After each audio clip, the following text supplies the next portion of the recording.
All right. Mikey Lucas, man, what's up? Welcome to the Virtual Millionaire Show. Thank you, Michael. Appreciate you having me, bro. Absolutely, dude. So, um, we're going to get into this. For those who are tuning into us live today, make sure to share and let us know where you're coming in from. We want to know. Mikey has a pretty cool story that we're going to get into. And so, for those who don't know who you are, man, kind of fill us in. Who are you, and how did you get to where you're at today? Yeah. So the end result of where Mikey's at today is I am I'm a net worth millionaire. So I'm an accredited investor.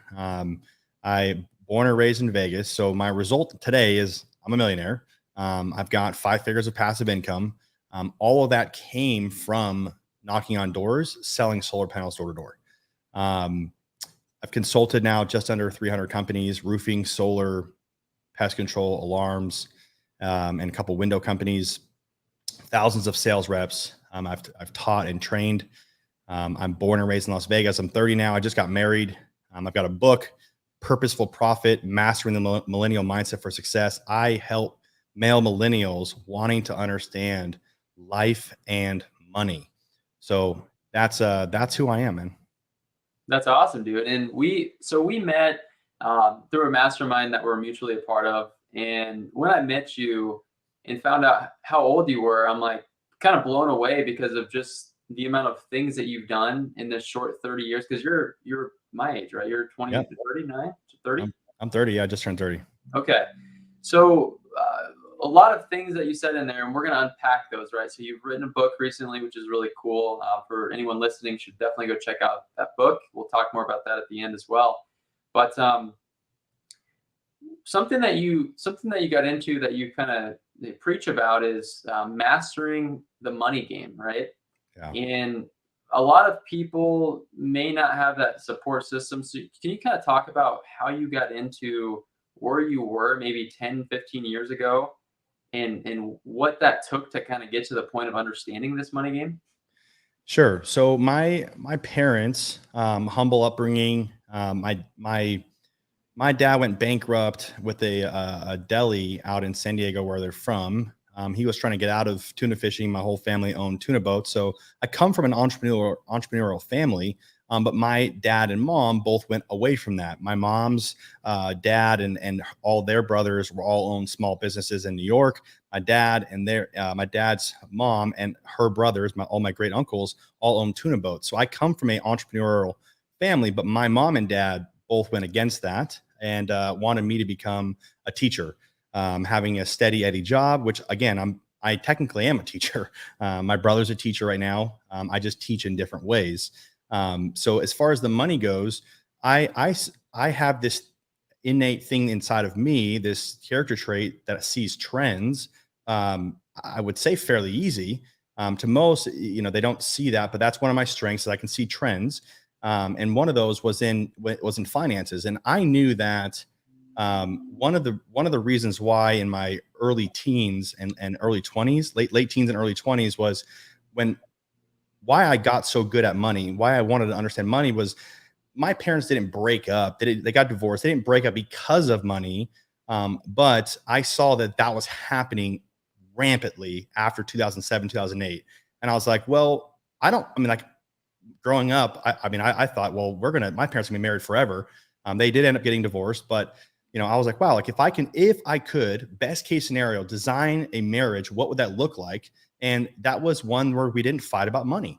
And I was like, okay, cool. Like, how do we do that then? And my dad, I just remember going back and looking at my dad, or walking in my dad's room, and then him, balancing his checkbook. And, my dad still has his 91 RV, and like, my parents, like, they sacrificed everything. Like, we didn't go on vacation. We go on like one vacation a year with a single slice of bologna with fake cheese and maybe some pickles, like, but we still went on vacation. So I'm super grateful for that. And like, the basics of like, fishing in a pond or fishing at a lake, like the easiest little $30 or $20 night with our RV. Like I'm so grateful for having the little things. And then my dad and mom taught us how to appreciate the dollar. We got paid $10 a week to do chores, which we should have paid a gardener $100 a week, $200 a week for our house. And, so I got the understanding of a value of a dollar, but I wanted to have a great marriage. And that started then by asking people questions about money. I was like, wow, this whole system is rigged against the middle class. And after I realized that, I was like, okay, well, if I don't do something about it, then that's my fault. Like, I got to figure out this game. And I didn't want to get rich slow. I was like, I want to become wealthy, and I want to become wealthy as quickly as I possibly can, because when I can do that, then I get to have as much freedom as I want to be able to do what I want, when I want, where I want, with who I want, for however long I want. And then not only that, after I realized that I had the ability to do that through knocking on doors, selling solar panels, then I realized, wow, I can teach other people how to now create, how to basically teach them how to get them to retire, and then get their wife to retire, and then help pay for their parents' house and their parents' medical needs, and then go build churches, or go put solar panels on orphanages, or stuff like that got people really, really emotionally charged and fired up. Because I did realize in 2015, when I was knocking on doors in Dallas, that my mom was not going to motivate me anymore after it was super, super hot and humid, and I'm getting bit up by mosquitoes, because I didn't realize that, a city boy from Vegas, you wear cologne, and mosquitoes apparently love that in the Midwest. So, money wasn't the thing anymore. It was, I wanted to continue to figure out how to stay motivated and stay encouraged and excited and inspired. And that was really giving back. But I knew that nonprofits are aggressively non-profitable, and for-profits are great, but and I'm sure that they're doing some things, but I realized that the middle between those was that you could be a for-purpose business like Tom's Shoes, like Stella or Twas, where they're giving away money, or they're investing money, time, talent, resources, and people want to buy from companies like that. So I started my company, made it into a for-purpose business where we're giving money away, and then people it's like a wildfire, just caught on. And I wanted to make more, and I'm on track to become a billionaire unapologetically, and give back multiple 7-8 figures month after month, or year after year, to charities and things that I care about. And I think that private capital is the way, and entrepreneurs are the way to solve a lot of these problems that we have in our community. And one of them, for me personally, Michael, is I know that I can lower the divorce rate, which then leads to less depression, less, a lot of anxiety within kids and stuff like that, and tension within schools, if we can get the family unit back together. And by doing that, I now teach people how to understand money and master it, rather than just kind of have this, we all have a plan, you have a routine. Your routine is money come in and money come out, or money goes out, right? So if you don't have a routine with money, like right now, today, cryptocurrency just dropped aggressive, right? What's going to happen? Are people, what is people don't have a system. So I realized that I knew that if I didn't plan, I could plan to fail. And that's why I said, I have to figure this thing out. And in my 20s, I spent a lot of time paying a lot of people, going to a lot of seminars, watching a lot of YouTube videos over and over and over and over and over. And I didn't get it. I didn't understand. It's like going into medical field. I didn't understand this lingo. It just doesn't make sense. And still today, it's just right around 6,000 pages in the tax code with the reform in 2017. Like, these things are very complicated, but the more I realized, I listened to them and read them, I started to understand them more. And I was like, wow, like, if we stop acting like millionaires and investing like millionaires and buying things like millionaires, and start doing that like a billionaire, we're going to pay less taxes, we'll have a more fulfilled life, and we'll be able to help more people. That's why I did it. Wow. So much good stuff in there, right? One of my big takeaways from what you just said there was a for-purpose business. And I know this really resonates with me, and I know it resonates with you, because that's literally how you're helping educate the masses. Is something I learned in my mastermind is we need to make money. We need to be educated about money. So not only we can give back, but we can help more people and help keep families together. And if you can't take care of your home base for whatever reasons, it's going to be really difficult to take care of your family and to keep things good there.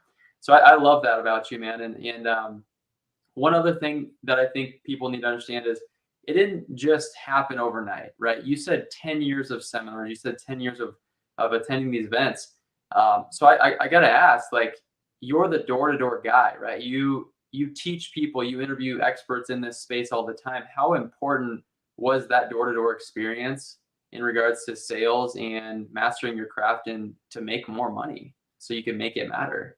Yeah, right. So one of the things that convinced me that door to door was my arena was that when I realized that the other option or the other options were basically the same thing, they're just over the phone, or business to business, and I was like, well, what's going to be the fastest way to make money with something that I actually care about?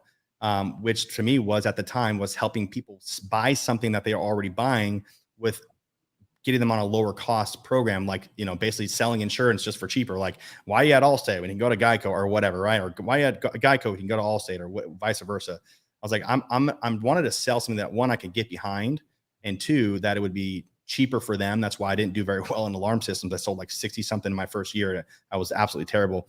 When some guys sell 500, 600, 400 to 600, accounts in a summer, and I sold like 60.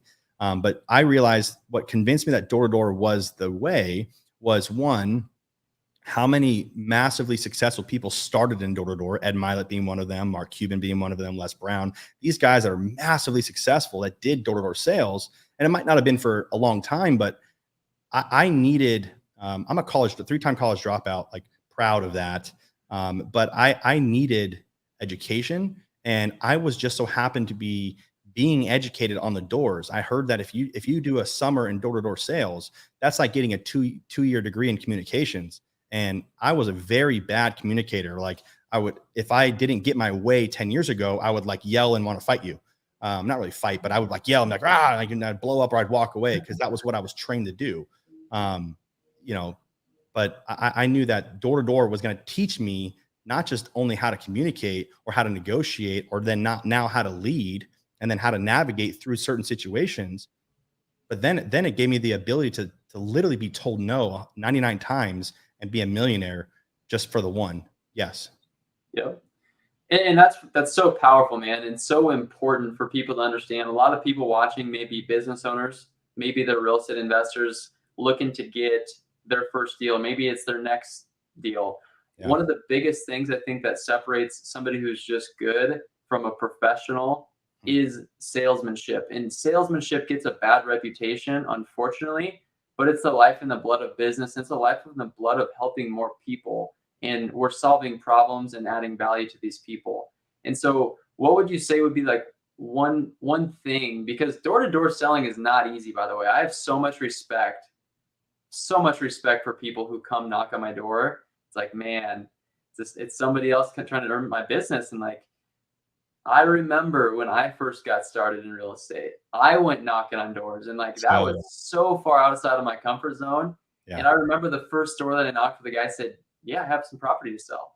It like completely blew my mind.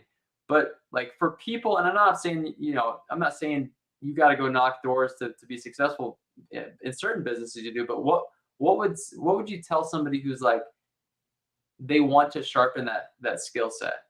What's that one thing that's super, super important for them? So one of my most recent programs that I built out, that I have 4-ish years in actually exercising this, was how to train people in becoming a self-sustainable, all-star, Golden Door award-winning sales rep, which means in our industry, meaning being the 1% of the 1%. Like, how do you actually do that? Like, it's easy to go teach somebody, like, go read this book, go read Pitch Anything, go read, exactly what to say, go read, Closer Survivor Guide from Grant Cardone, like go read these sales books, Brian Tracy, Psychology of Selling, go read those books, but the other thing is if you're not studying these things, like, we have to change our mindset from this is a textbook and a lecture that I'm learning from high school and college, to this is literally what's going to help me create a generational wealth and inheritance for my children's children. You come at that completely different. One of the other books that I didn't mention, but Never Split the Difference, one of my absolute favorite books. I'm talking like, I study this thing like nobody's business. Like, that is so important that you look at You look at, real estate and sales like it's a sport. If you don't take hacks in the batting cage, how can you get better? If you don't, we got Stanley Cup going on right now. We got, NBA playoffs going on right now. If you don't take hacks at hitting those top left, top right corners on the ice rink, or hitting those, those fadeaway jumpers, like if you don't hit those, when you hear Kobe Bryant's doing stuff like that, and he's doing over and over and over, Steph Curry's hitting hundreds and hundreds and hundreds of free throws, like, don't you think that that's the same thing in sales? Like if you're not practicing, sharpening the axe, but the hard part is, Michael, is easy to say that. Now, how do you actually do that? So in my head, I said, okay, well, I have to figure out what are the things that I'm doing wrong. Well, I started to record myself on doors. So if you don't do door-to-door sales, well, you can record yourself on the phone. You can record yourself walking into a business. You can record yourself in front of the mirror. Michael, I'm not anything special. I just do what my managers and leaders told me to do from day one. I don't act like there's a better way. There is no secrets. There's just systems and methods that actually work. And if somebody that tells you that has massive success, even if they don't have massive success, if they tell you to go do something, why are you trying to like pick this thing apart like there's, bones inside this fit? Like there is no bones inside this chicken. We're good. Like it's boneless chicken breast, bro. There ain't no bones in this thing. Like, no, I swear there's bones. It's like, no, dude, like, come on, man. Like if they told you to go record yourself in the mirror and you didn't do that, I mean, you're just not teachable. Like you don't want it as bad as you say you want it. You don't want, that car, that lifestyle, that ring for your wife on your anniversary or whatever. You don't want to put your kids in. Never have I ever heard one person tell me, Michael, if you had money was not an option, you had all the money in the world, the card was unlimited. If you could send your kids to private school or public school and get the best education they could probably possibly get, would you send them to private school? And every single time they say yes. Yeah. So why not? Yeah. Why not realize that you're in massive amounts of debt if you don't have kids yet, or you have kids and you're like, wow, like I'm doing this not for me. The reason why people don't want to go study sales is because they're doing it for what benefits them rather than what benefits their family, what benefits, them, right? Why aren't they? They're not doing it. They're not doing it for the legacy. They're doing it just for them. That's why the mindset just completely shifts. So yeah, studying it like it's a sport. Because it's literally everything. Like if you're in business, sales is everything. Yeah. And relationships are everything, and those play a part in hand working together. And one thing that I heard you say, man, that I think a lot of people may forget is like, what are you doing this all for? Why? And that ultimately leads to purpose. And ultimately, you have to have a deeper why of why you're doing this. Are you doing this just to make money? If you're doing that, then that's just the same as working at a 9-to-5 job, which is totally fine if that's for you. But a lot of people who are going to be watching the show, they want more. They want out of the rat race. They want overabundance of financial prosperity. And the things that Mikey's telling you guys is exactly what it's going to take to get to that point. So I kind of want to switch gears here, Mikey. You work for a gentleman. You told me right before we hopped on here in Las Vegas to learn a little bit of the real estate game and what that looked like. Can you kind of talk to us about that experience, man, and how you kind of structured some of these deals of people who are facing foreclosure? Sure. So I was working in Dallas, Texas, selling for Solar City, which is Tesla Energy. And I had this weird feeling that I wasn't going to be in Dallas very much longer. And I didn't really know why. It was a God moment for me. It was, I'm going to move home. And it was weird because you couldn't sell. Solar had gotten shut down in Vegas. So I'm like, God, why am I moving home? You can't sell solar in Vegas. This is really weird. Like, I'm a man of my word. I committed to doing this for the next 20 years. This is my career. Why am I moving home? Right. Because I had problems with jumping ship all the time, jumping from one job to another job. Like I had to be a man of commitment. And I was like, okay, this is really weird. Like, why am I not going? Why am I going home? Long story short, I went home. Within 2 months, the whole company, my whole department at Tesla Energy when we got bought by Tesla Energy, the whole department got cut. Like every single door-to-door, the direct department got fired. Some guys transitioned over, blah, blah, blah, whatever. I didn't like when we were going through the transition, there were certain things that, they weren't taking care of the end customer anymore. It was more about like profits. And again, we were both publicly traded companies, but it just wasn't the same. Nothing against Elon. Like I love Elon. Everyone, I was the kid that was like talking about Elon 10 years ago. Like people thought I was weird then. And now I'm like, yeah, it's funny, isn't that? You guys all thought I was weird talking about Elon Musk back then. So we're working back now for a guy named Mickey Griffin. And he's an OG in the game. And he probably does like 5-10 deals a month and just does his own thing. Like literally just steady Eddie, does his own thing, doesn't really do any like marketing, just kind of has his system. I was like, man, like I went to him and I was like, hey, he was like, hey, Mikey, can you help me build a website? And this was in 2017 now. And he's like, yeah, I got a guy. And I had I scheduled a meeting and I'm sitting there and I'm like, Michael, on everything I love. I was like, Mickey, have you ever thought about giving yourself a promotion and hiring somebody to do your job? And everything I love, he said, yeah, I've tried that. No one can do this. And I was like, okay, cool. So like a couple days later, I called him back up and I was like, Mickey, don't pay me $1 unless I bring you money. I will do anything you need me to do. Teach me how to do what you do. Give yourself a raise. Like, congratulations. I'm here. What do you need me to do? I walked this dude's dog, cleaned this dude's house. I watched over his houses. I helped him move from Vegas, California. His son goes to a school out there. Like I moved his family, anything on my own dime, because it was the whole, like, if you can just get under somebody and that was willing to teach you, I was willing to put in everything I had, which at the time I didn't have much, but I was willing to put in everything I had because I knew that if I could just get into real estate, which is where more millionaires and billionaires are made, that if I could just do that now, I could again have that end goal where I could do what my family did, but I can be better than quote unquote what my dad wanted us to be, which was just a little bit more successful than he was, which they had some properties. And I was like, okay, cool. Like this is the way I got to go. This is what it is. Real estate's what it is. So I took the door-to-door space and I started finding homes through like a foreclosure apps, finding homes that were in short sale and are about to go to auction. And what I found out was that banks don't want to work with you. Like they're doing their very best. Like for instance, I'm on the phone with American Express yesterday and I about hung up because I was like, I just don't like talking to people that are not like trying to solve problem. It's like, yeah, no, I hear your problem, but I can't do nothing about it. And I'm like, you're a bank. You can do something about this. Like you need my money to keep going. Like I'm not nobody. Like I might not have $100 billion, but like you need my money to keep going. Like you should treat me like that. So I found out that these banks, I found the pain point for the customers was that the banks didn't want to work with them. So they would drag them out to the sale date. And then we could show up before and buy the house from them. So we'd do short sales. And my first lead was a door knock, 3,000 Okie, and in Las Vegas. And the lady was like, we don't know what we're going to do. And I'm like, she's like, actually at first it was funny because I had to follow up with this lady like 3 times. She's like, no, we're working with the bank. And the bank, I'm like, wait a second. I know these banks don't work with people. I've had experience with this. They don't care about them. They want their money back. Like this is the whole system's rigged against people. They want their money back. And not only, dude, it was wild. So I got that house.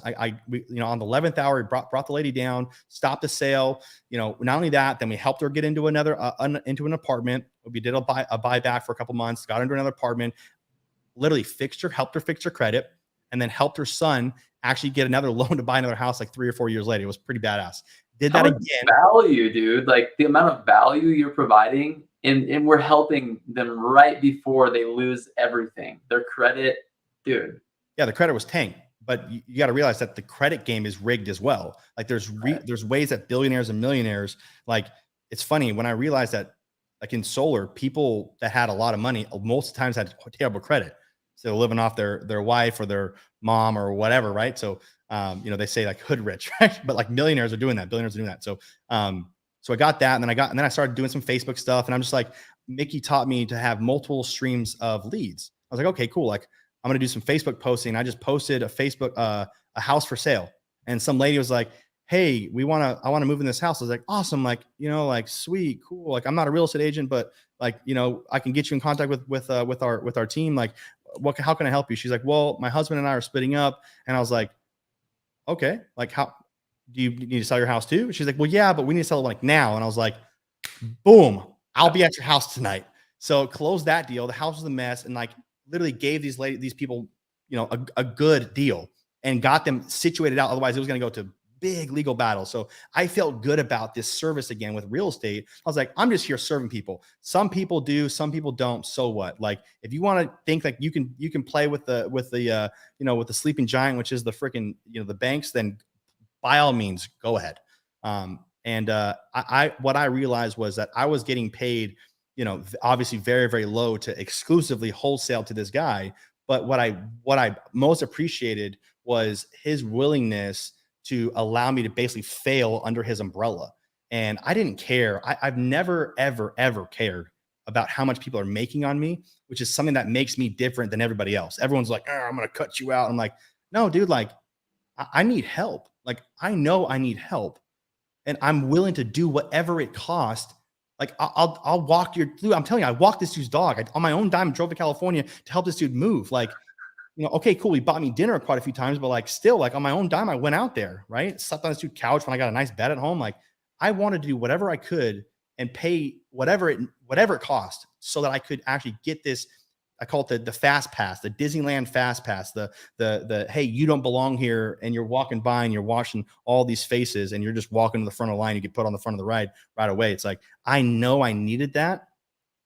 And in the Bible, in Proverbs 4, it says to sell everything and buy wisdom, get insight. And I was like, okay, if I'm going to glorify my God, I need to get wisdom, I need to get insight, and I need to ask for help. But realizing so many people, they're like, love language, if you will, is helping people.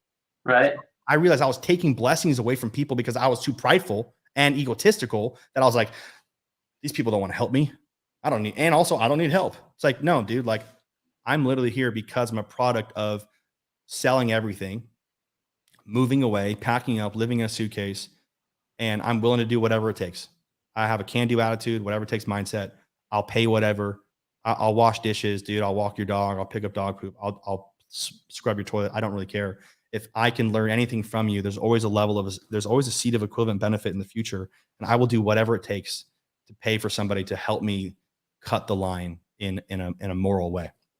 Dude, that's the attitude. It's whatever it takes. I heard you say things that make me believe you're very humble, you're curious, you want to learn, and you're willing to do whatever it takes. And that's the attitude that you have to have. Like it's what it takes. So let's talk about the actual, because you were finding these deals for this guy. Like let's dive into how are you structuring this? So the bank was going to foreclose on it next week. What do you do? What's the first thing that you do? In that case, so I would get them in a contract in writing. So my very first deal, Mickey did not believe that I had a deal. And I'm like, bro, like this is a deal. Give me a contract, print it out, or have your assistant send it to me. I'll print it out at FedEx again on my own dime. I'm going back to this lady's house. She's about to lose her house. And because you know what it was, actually, this is it. On that very first deal, on one of our apps, I think it was Foreclosure Radar at the time, said that there was no equity within this deal. And I confirmed with her son that was living there that they had paid off that other loan. So the app was wrong. Because normally it's like, yeah, like you would walk past these deals all day long. Like, oh, like there's no, the app was wrong. The app was wrong. So I was like, you know what? Screw it. I'm in the neighborhood. I've got 3 foreclosure houses on this block. Like I might as well knock this one too. It looks like it might be a case. And then you never know. Guess what? I can maybe short sell the deal. Yep. Right. There's a way to short sell deals and get that done. So either way, there was some sort of an angle where I was going to either that or just say, hey, like, do you want to buy a house? Do you need help renting a house? Like, how can I actually serve you? You're in a position. I wanted to be a light in somebody's dark situation. So even if I didn't make money and I'd be like, hey, like I got some guys in my church that like love to like help old ladies. Like, do you want me to help? Want me to schedule that for you? Like they'll do that for like pizza, like $5 pizza. But how we structured it was I told Mickey, I said, look, give me the contract. I don't know what it is. Just tell me where to sign. He's like, sign here and here. I was like, okay, cool. And we got the deal. I think it was for like $264, I think is what it was. We ended up selling the house for like high 4s, 480 something, almost 500,000. Did you guys stop the pick up the back payments, right? Yes. And then take over subject to the existing financing, or did you buy it for complete cash? It was a subject to. Okay. Yeah. So we did. For anyone listening who doesn't know what that means, he's taking over the person's mortgage. Yep. And then has the option to do whatever. He could turn around and rent it. Yep. fix it up and sell for a higher price or whatever. So it's a way that I feel like in the foreseeable future, we may be seeing a lot more types of situations. There's a lot more equity in this market versus maybe 2008 Right. crash. But what year was this when you were doing that? 17. 2017. So it's been 5 years already. Yeah. Gonna throw a loaded question at you. What do you think about the market right now? Are we gonna start seeing more of these foreclosures opening up, you think? Yeah, this is not financial advice. This is my opinion. Let me just put that out there. I am heavily skeptical with this real estate market. Here's the problem is that even the gurus that you and I are around, that we pay multiple 5 figures every single year to be around these guys, even them, I think that most of them are wrong too. Like they don't understand, nobody does, what $13 trillion does to a market. Nobody understands that. It's very hard to understand what $13 trillion does to a market. Everything you thought has to be reconsidered. I personally think, because here's the problem. When real estate agents, you have to remember, real estate agents are salespeople and they need to make a living to be able to pay for their bills. So they're obviously going on the internet saying, yeah, the rates are up. No worries. Everything's great. It's like, okay, sure. Understandable. Totally fine. But I think the market's about to explode. I'm convinced. They've been saying that for about 2 years in our masterminds. Like it's going to be coming here pretty soon. Like work really hard. So let me give assurance to people really quickly, is that more multiple millionaires are made, more wealth is gained in a downward market than there is in an upward market. So the whole like idea that we're going to lose money. The only time you lose money if you don't have a really good system. So I will buy real estate right now today if it's a grand slam. Yep. All day long, 100%. I was really hoping you would say that, man, because yeah, there's a lot of mixed confusion going on. There's somebody over here saying this, somebody over here saying this. The news is saying that. None of them know, Michael. None of them know. The most important thing, guys, that you got to take from this conversation is not to get all scared. But what he just said is you can still make money in a market that's shifting, crashing, whatever. You just have to change your strategy and focus on what you want. As simple as that sounds, if you don't want to be on the foreclosure side, let's focus on how we can help those people. If you don't want to go bankrupt, focus on how you can solve more problems and make more money. Focus on the thing that you can control, and you're going to come out just fine. And there's so much to unpack with that, but I figured I'd drop one on you. Yeah. My goal is to be able to recession proof my money, recession resilient my money. So 2.5 years ago, I started to do that. And I knew that it was eventually going to come. Because why? Everyone says every 8 to 10 years. Well, 8 to 10 years plus $13 trillion injected into the economy. Since it's not normal. 10 years is not no longer 10 years. This is, could be anything. But yeah, I would absolutely buy real estate right now. It just has to be done correctly. Now, for me, you have to buy right. Okay. I'm a big energy guy. I've been doing energy for 10 years. I invest a lot of money into energy, which, again, another big market that I feel like is a great market to invest in, but everyone's like, well, it's going to come down. Well, I agree. So if you plan like it's just going to keep on going up, well, how's your Bitcoin doing right now, buddy? Yeah. Like, no, like you have to have a strategy on what you're buying and diversify yourself so that you buy in correctly. It's all about buying correctly. And it's no longer, I'm going to pay over for this house because I like it or whatever. It's like, I understand that, but buying the ugly house and then going in the neighborhood and then going and fixing that is better than you buying I don't know. That's my opinion, but either way, you got to be able to sail into the wind and out of the wind. Anybody can sail out of the wind, but sailing into the wind is very, very complicated. And that's what we're going into. If you don't change your sails, you're going to sit stagnant and you're gonna be like, wow, you're going to see Michael and Mikey sailing by later, guys. We tried telling you. But right. No, dude, what I think is really key for people to understand is it's the people who can adjust and adapt and the guys who can get creative. It's some like the little guys, like the guys who can be creative to put together those creative finance deals are the ones who are going to thrive the most in this type of environment. One thing that I think everyone, can take away from this is get creative with the way you're structuring deals. And you've done something that I think is pretty cool to mitigate your risk with getting into properties for Airbnb. Yeah. Let's touch on that, man. Talk to us about how you were able to get creative and get Airbnbs without purchasing the property. So the way that I did it was basically like an angel investor. You got to remember, running multiple, 4 total in total, most of them 8-figure solar companies, sales companies, which 1.5 of them burned down to the ground, thankfully. I didn't have time to go and find real estate and go find multifamilies. Like, I didn't have time to do that. I was a one-trick pony. I knocked on doors. I trained guys to knock doors and girls, and we sold solar panels. I did energy for 10 years. That was my thing. But I knew that if I didn't slide 20 to 30% of my money away and stock it away and putting it into real estate so that I can get tax benefits or, depreciation, which in some cases I can, in some cases I don't. What I'm about to tell you, I didn't get any tax benefits from these, but I still got passive income, which then allowed me to then raise my lifestyle. One of my absolute rules, that everybody that I teach this on my YouTube, everything, is you do not raise your lifestyle until your passive income can pay for that. Now I do that.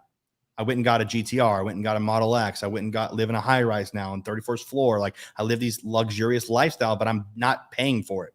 So with the Airbnb stuff, I use that type of money to pay for my lifestyle. Well, the way I did that was I found somebody that was a good jockey that I could trust with my money and said, hey, can I give you money to, instead of you having to put your own money, or you pay hard money, you put hard money down or buy hard money and put that on, the things that I already know they're going to need, because I've managed 4 of these Airbnbs in the past. I was like, they're going to need furniture, they're going to need beds, they're going to need all that. They're going to have to swipe their card for that. And guess what? That means that now running a legitimate business, that takes time to get your money back. So why not let me come in and buy those furnitures, beds, all that type of stuff for you, and then now I get a part of the deal. So now it's basically like I'm giving a loan, like a bridge loan, if you will. But now I'm getting passive income because now I got in on these deals. That's how I did it. Dude, that's so creative. So you had the income already. You didn't have the time. So you found somebody who had the time and who had a skill set, and you basically just helped them parlay your money into what they were already doing. And now you can benefit financially from that partnership. I solved the problem I knew was there, that they didn't want to pay high interest on hard money. And I knew that they were going to need startup cash if they didn't have a fund, which this guy doesn't have a fund. So I saw the problem, like the true entrepreneur, right? I saw the problem and I solved it. And I was like, wow, like, what if I made a deal that the guy couldn't turn down? Yeah. Dude, I love that. And by the way, so I was thinking you were going to go somewhere else with that. I was thinking you were going to do the arbitrage thing where you found the property and then you use somebody else's, rent to then, arbitrage it at a higher price. So there's no excuses. There's that, but there's this option too. So if you are the professional, if you are running a successful business and you have extra money, find somebody who has a track record, who you can trust, and invest with them. So I have a business, I have a track record. If you have money sitting on the sidelines, let us put it to work for you. Shameless plug. I'm more than happy to help put anybody's money to work. 100%. And you're credible, which is one of the coolest parts about masterminds, which is what I like a lot, is that you've taken money from guys in our mastermind, and I know that they're happy because they talk about it. Yep. But the best part about the mastermind is that if you mess up, you're kicked out for life. This is one of the coolest parts about these masterminds. That's why I like being in them, because there's actual literal accountability. Dude, I was just talking about this. Like, awesome. I love it. Like the $35,000 membership a year, that already pre-qualifies most people. But then it's, how long is this person in here? What kind of relationships are they building? Are they flaky? Are they doing what they say they're going to do? And that's the key, right? But dude, those guys are in there too. They're in there. The guys that you don't want to be around, they're there. Just they generally weed themselves out. Sure. Yeah, absolutely. And there's always going to be that for sure. But for the most part, it's like the country club where you're already pretty much pre-qualified to be there. Yeah, exactly. Pretty cool way to do that with like lending, huh?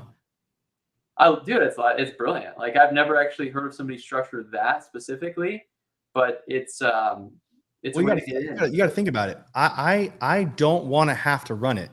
One of the biggest mistakes most entrepreneurs make, Michael, is that they think that they can do it themselves. Like, Michael, I tracked on a micro action what I did with 67% of the waking hours in 2021 on a micro action. I know what I did on a micro action for 67% of my waking hours last year.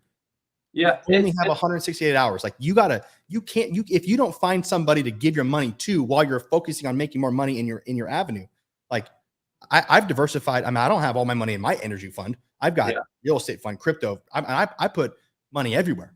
I have to. Absolutely, man. You got to find your unique ability and then take your money and diversify it. Correct.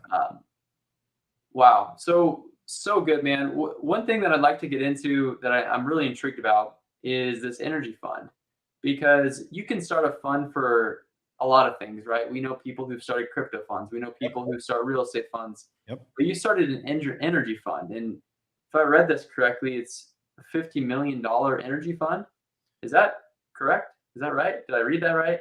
Yeah, that's small though. That's pretty crazy though. To me, big. that's a big number. So yeah, what's your ploy with that? Like, what was it like starting a fund? Because that really intrigues me.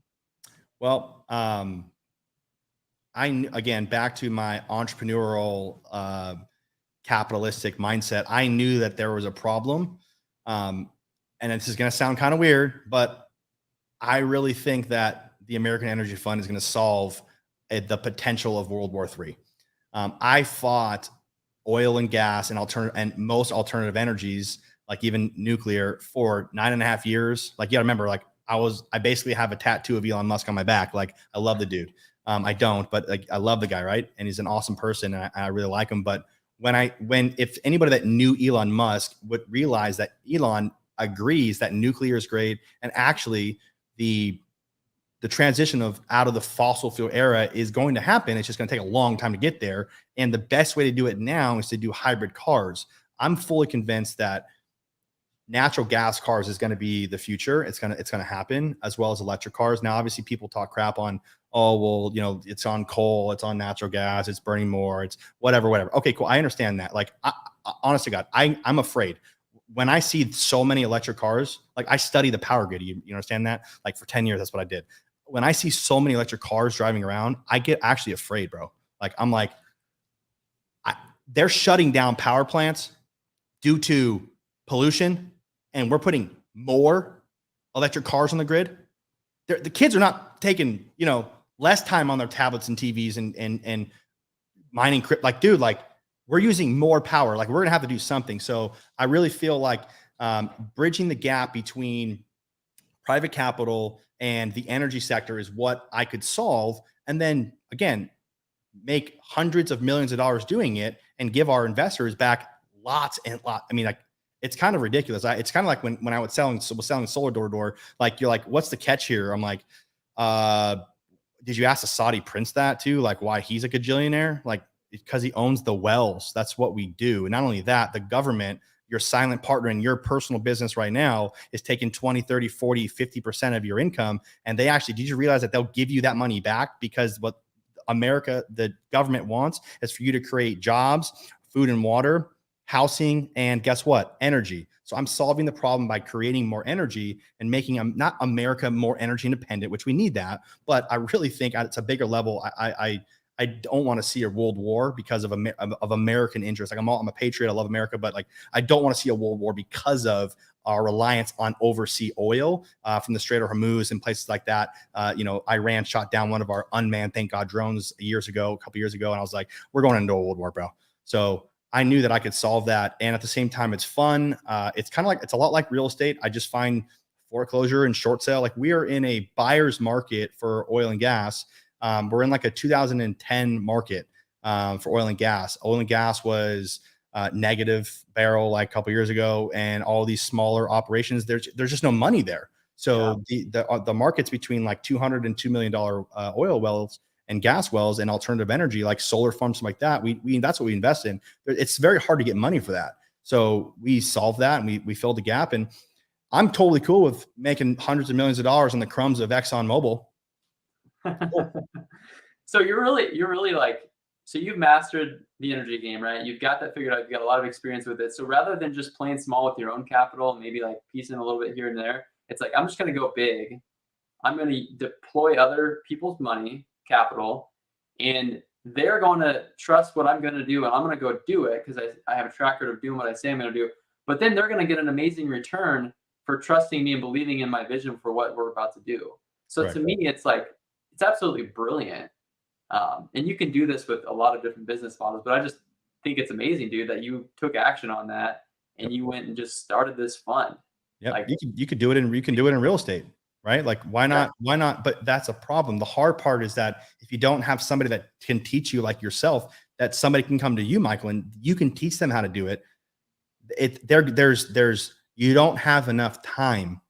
You don't have enough, family money, right? To mess up with your family, with your warm market money. Like you need to make sure that it's good. And I just so happen to be blessed enough to have a couple $1 million to be able to invest in my own money. And I was like, yeah, I can do this now for other people. So, Warren Buffett, these guys, these big guys, Ray Dalio, they started their first fund in their 20s.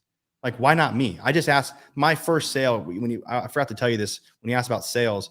The first sale is yourself. That sounds corny. That sounds cliche. But like, why not Mikey Lucas? Like, I couldn't figure out other than like, okay, I got cut from my baseball team my senior year. My parents, I'm come from a product of divorce. I'm a recovered heroin drug addict. My father's was an abusive alcoholic, like verbally abusive alcoholic. Like, okay, cool. My mom is, was in severe credit card debt. Like, my brother's still hooked on drugs. Like, other than like, the worst of the worst, like, why not me? I couldn't figure it out. Like, why not me? Why not Mikey Lucas other than the woe is me? Like, get out of the way and go solve and help the world, bro. Yeah, there's a couple things you could have done with all of the things that you just mentioned, right? You could have say, woe is me, and been a victim of that. But you decided, no, I have one life. I have one shot at this. I'm going to do something about that. Right. And anybody watching this, if you're in a position like that, even if you're not, but you want more, why not you? You can do that. You can change your life. And I think it's very powerful, man, what you've been able to do, all the people that you've impacted. Yeah, dude, super awesome.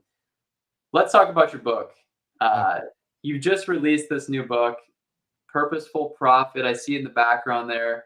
What's the full title, and kind of speak a little bit on the book and then where people can find that at?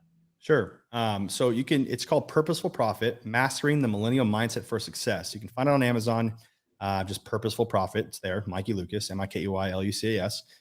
It's a book of how-tos and destroying some myths around money and why our generation, the millennial generation, has this like addiction to dopamine of like the shiny object syndrome.